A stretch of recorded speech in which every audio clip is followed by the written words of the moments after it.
Okay, so today we're going to be reading from my bishop's book called The Art of Leadership. And we're going to be reading from chapter 8, and it says, Become a master of strategic steps. It begins by saying strategy is a series of maneuvers and steps that are undertaken to achieve a specific goal. Now, we're going to really speed through 7 things you need to know about strategy. Number 1, every great important destination requires a number of steps to get to it. A good leader must accept the reality that no great achievement involves just one step. It will involve a series of steps, a series of maneuvers, or a series of stratagems. The series of steps, maneuvers, or stratagems is also known as a strategy. So that's the first thing. The second thing is the worst leaders will take 0 steps to achieve anything. The worst leaders live in constant expectation of something to be done for them.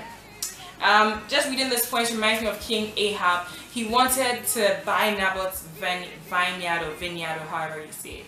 And he went to speak to Naboth, and Naboth is like, no, there's no way I'm going to sell this to you, although you're my king. And instead of doing something about maybe finding an alternative, or maybe forgetting about it and doing something else, taking his focus somewhere else or whatever, he went home and then sulked. And instead of being a mature person, he just lay in his bed and he wouldn't eat. He was throwing adult tantrums here and there. And his wife Jezebel came into the picture, and that's when everything turned downward, because Ahab refused to do anything. If you want to be a good leader, you have to be proactive in your desires. If you want something, you go get it. You don't sit there and expect it to come to you, or expect the universe and everything to align in your favor. Yeah, chances are things will work out that way every once in a blue moon, but that's not the natural way of life. So you have to rise up and move. I'll just move on and I'll tell you what we're actually talking about today, like what the topic I really wanted to talk about is. So the third thing is that bad leaders are interested in taking only one step towards a goal. They do one thing and then they get tired, and then they expect someone else to do like 10 steps to catch up to them, because they feel like they've done so much, when in actual fact they haven't really done much at all. So bad leaders are interested in taking only one step towards a goal. Now, the fourth point is that the greater the goal, the more maneuvers and steps you need to take. So if you're expecting to achieve something great, don't be surprised if it takes a lot of effort and tears and stress. And I don't know why I go emotional over that, but don't be surprised if it takes so much out of you to achieve that particular goal. Okay, so number 5 is that each step in a strategy requires faith and patience. So you always have to believe that the best is going to come out of your action, and then you have to patiently endure the process. I know that waiting isn't fun, waiting isn't exciting, waiting is nerve-wracking. It can even lead to anxieties and frustrations and things like that. But you need to exercise patience, because sometimes the longer you wait, the sweeter your end result will be. Everybody knows that old wine, I don't know, by the way, I haven't drunk wine, but everybody says that old wine tastes way better than new wine. Now the difference between old wine and new wine is time. So the longer you're able to wait patiently for the process to complete, for things to come through successfully, and for God to put his final sign and mark of approval, the better your end result will be. Now if you rush through things, granted, yes, you will get what you want before the time is up, but maybe the result won't be just as good as it would have been if you had waited. But who knows? God is a God of mercy, and so he makes room for us every now and then, but I would prefer waiting. Now the verse for this is, that ye be not slothful, but followers of them who through faith and patience inherit the promises. Number 6, many strategies to get somewhere or to achieve anything can be broken down into 4 steps. With 4 steps, you can get to any destination or person in this world. I actually heard somewhere that each person is 4 people away from the person that you most desire to meet. So let's say you want to talk to the president of your country. There is someone who is just 4 people away from meeting or from you meeting that precedent. So if you want to get closer to somebody, you have to at least like take it upon yourself to meet new people every single day. Like this book is saying, there are 4 steps, 4 people, 4 major steps that separate you from your desired goal. And 4 is really small for a big dream that you can't wait to live in reality with or through. So just rise up and do something extra, do something you haven't done before, and God will help you through it. Okay? So the final step is that become a man who takes as many strategic steps as needs to be. Graduate from being a 0-step person or a 1-step person. So the topic for today is, can he lead me? And I don't know about you, but I think I've come across so many different girls who worry that maybe the guy that they're considering, or maybe their future husband that they haven't even met yet, may not be able to lead them. And although you might think that this is too much for someone who hasn't met their future husband to think about, it's a valid point and a valid concern to have, because as Christian women we are admonished by the Bible to submit to our husbands. So if you're unfortunate and you get someone who isn't so great of a leader, you'll be submitting to bad leadership for the rest of your life, and that's not very nice to live with. But of course, the Holy Spirit is available to change things and to make us new, to make bad things good, and to make good things even better. That's the amazing thing about being a Christian. There's no end, or like there's no terrible end to any story if you really believe in the power of the Holy Spirit. Now I know that most of the time when we're thinking about the future, when we're thinking about our future partners, we think about the good stuff, you know, how romantic it will be when we're together, you know, the times we'll spend alone together, walking in the moonlight and, you know, sleeping under the stars, all of those fun things, maybe date nights you'll have, places you go, experiences you'll have, and all of that fun stuff. And I pray that there'll be so many of those in your relationships, so much more than you ever imagined. And I pray the same thing for me too. But the truth is that life is full of ups and downs, highs and lows. So as much as you're thinking of the rosy days, you have to think about the thorns too. There will be times when, God forbid, who knows, you might lose a child, you might miscarry, you might lose your finances, you might lose a huge investment, you might fall into deep sin, you might lose your faith, God forbid, and something happens and you're just maybe not close to God anymore. Yes, it's true that maybe right now you, the lady, are the one who is more spiritually active in the relationship. You're constantly praying, you're constantly suggesting to your significant other to do more Bible studies, to pray more, you're constantly pushing him towards God and towards ministry and all of that good stuff, and that's great. Like it's an amazing thing that you are an inspiration to your significant other to do all of these wonderful things. But the question I have for you is that when you lose your ground, God forbid, but you're human, so it's possible, right? So when something happens and you become a little bit shaky, will this person be able to invest back into you the same way you invested into them? Even apart from that, will this person be able to one day take on the role of spiritual leadership and begin to lead you and rule you in a way that will be satisfying to your soul and to your spirit? Because the Bible says that the husband is the head of the house. That means that spiritually he is the head as well. So it's always I don't know, but I feel like a serious Christian girl would want her beloved, her significant other, to be spiritually mature. I read this book called The Sacred Search.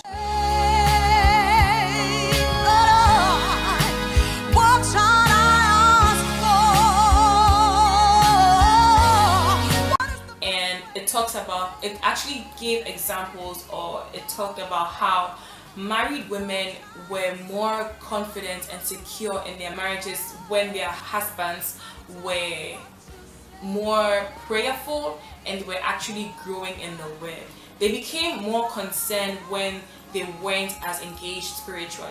And the author of the book was saying that of all the different things that he hears married women talk about, very rarely does he ever encounter a woman who says that she feels more secure in her relationship because her husband is more attractive and more sexually appealing.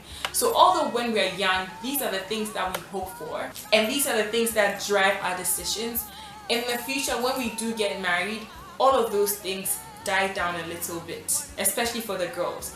The question you want to be asking yourself is this someone I see myself growing with, like, for a long time? Is this someone I can still be happy with when I'm, let's say, 90 something years old and sex doesn't matter to me anymore, or physical looks don't even look that appealing to me anymore?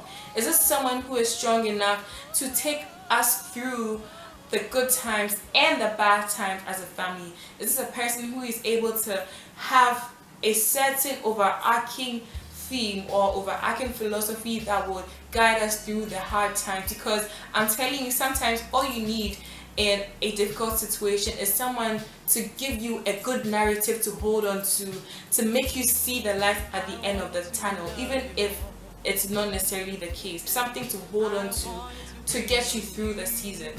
That's why I'm always talking people. I remember one time when I posted my second video or so on why I want to marry an anointed man of God, one of my friends actually called me and we had an almost heated conversation about it, because he felt like I wasn't being realistic and I didn't know what I was talking about, and instead of saying anointed, which is so vague, I should probably be more specific and say that I want to marry a man who loves the Lord. And that's true. That's a good thing. Like, it's good to marry a man who loves the Lord. But there are different types of love, And so that's why I want to say something as, fiery and heavy as anointed. Because when I put it up here, and when I say to you that I want to marry an anointed man of God, the kind of image you get is different from when I say, I want to marry someone who loves the Lord. I mean, how do you feel when I say the two things? But I digress. The simple thing I want you to get out of this video when you're done watching is that you have to pray to God to make your man, or to make your husband, your future husband, whether you know him or not, someone who will be spiritually sound and mature, someone who will be able to carry you through the difficult times. Yes, he might be attracted to you now because of how you look, but God forbid, what happens if something changes your look? Maybe you give birth to your sick child and you're no more the same person that you used to be.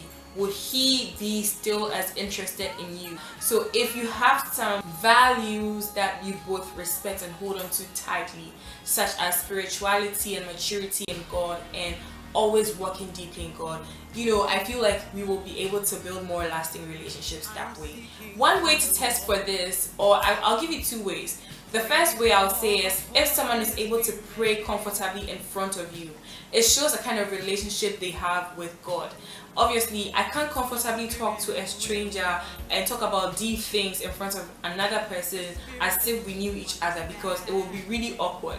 But if it was, say, my sister, and we started talking about things and we had inside jokes and we're laughing, it would feel more natural to the person who was looking at us, because we have a relationship. That's if you have a relationship. But I have a relationship with my sister by the grace of God. And it's the same thing with prayer. If a person can pray with you or can pray in front of you very easy, very comfortably, it shows a level of intimacy with God, because it's really awkward to pray in front of people. Let's face it. No matter how spiritual or deeply mature or so into God you are, you will always feel that sense of awkwardness when you start to pray in front of people. I feel that all the time, and I pray a lot. So for someone to be able to pray in front of you very easy, it's a big checkbox on your list. Now, the second thing to be able to identify a spiritually mature person, I'm looking down because I have forgotten the point I was going to talk about. Oh yeah, it's this question. What new thing is God teaching you in this season? So if someone is able to introduce this conversation while you are in your dating relationship, or if they are able to answer confidently to this question, is a good sign of a healthy relationship with God.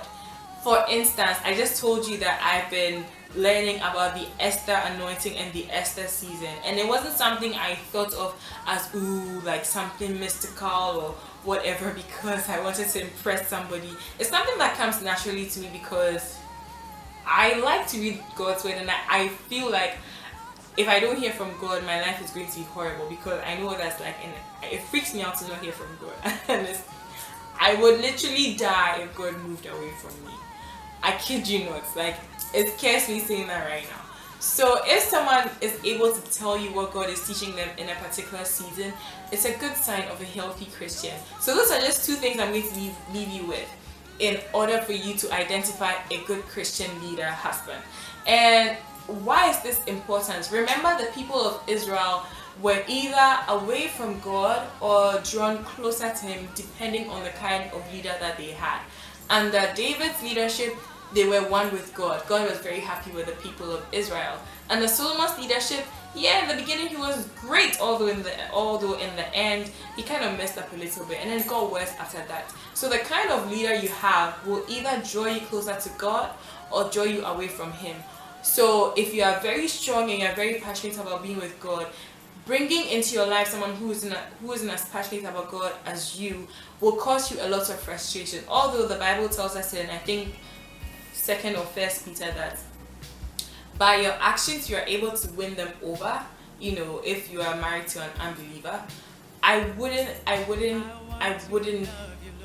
encourage you to do that. Like, it's so and I'm saying this confidently because I've dated a person, or I've dated a guy who wasn't as, spiritually interested in God as I was. And in the beginning I thought, oh yeah, maybe he just needed someone to motivate him and inspire him and everything, and then in the end he'll be good, right? And yeah, in the beginning he was good. He actually improved, and all his friends were surprised. They were like, hey, is this you? Like, we don't even see you out anymore, blah blah blah blah blah. But then a couple months in and he was back to his old state. Yeah, so, and after that it was like it was down, everything went downhill after that. So I don't doubt that you are able to encourage and inspire someone to come out of sin and sinfulness and all of that.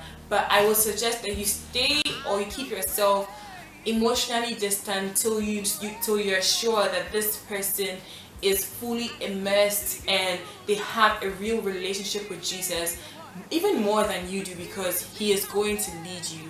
And these are some of the points I discussed in my book, The Pink Notebook, When Mr. Right Goes Wrong. And I'm not trying to market this, I'm just being honest with you, because these are things that I talk about in this book, and I live by them very strictly because I know what I'm talking about.